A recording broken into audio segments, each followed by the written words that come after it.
السلام عليكم ورحمة الله. إلا كنتي كدير الرقية ولا عندك مس ولا عندك العين وعندك الحسد وكدير العلاجات عند المراقي ولا في أي بلاصة، وكطلع عندك واحد ثلاث العلامات اللي غادي نوريك دابا. هاد ثلاث العلامات اللي غادي نوريك هي كدل على داكشي اللي فيك راه مجهد وراه قوي. من أول علامة هي ملي كتلقى راسك كتكون داير بحال هكا، يديك كتكون مكنزة بحال هكا ومشدودة بحال هكا، سواء كان يديك بجوج ولا غتكون غير اليد اليمنى ولا غير اليد اليسرى وكتجمع بحال هكا بقوة.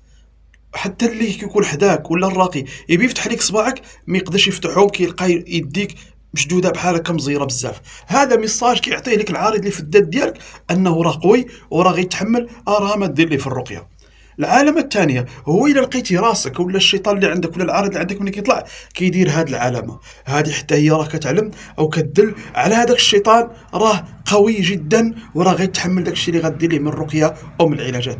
والعلامه الثالثه والاخيره هي ملي كدير تلقى راسك اثناء الرقيه ولا اثناء العلاج كدير بحال هكا، كتحضن نفسك، كدير اليد اليمنى ودير حتى اليد اليسرى بحال كتعنق راسك. انا دابا عطيتكم علامه غير فيديو وحده لانه اليد الثانيه شاد بها الهاتف، فكدير يديك بجوج بحال كتعنقها ولا كتحضن نفسك بهذه الطريقه. هذه حتى هي من العلامات كتدل على ان الشيطان متمسك وباقي في هذيك الجسم. ولكن نقول لك هاد الشيء كله، هاد العلامات اللي قلت لك راه ما كدلش على قوته صافي راه حدو تما، لا، راه خاصك غير تغير ليه طريقه العلاج ديالك وراه غتغير باذن الله تعالى وغتخرجوا.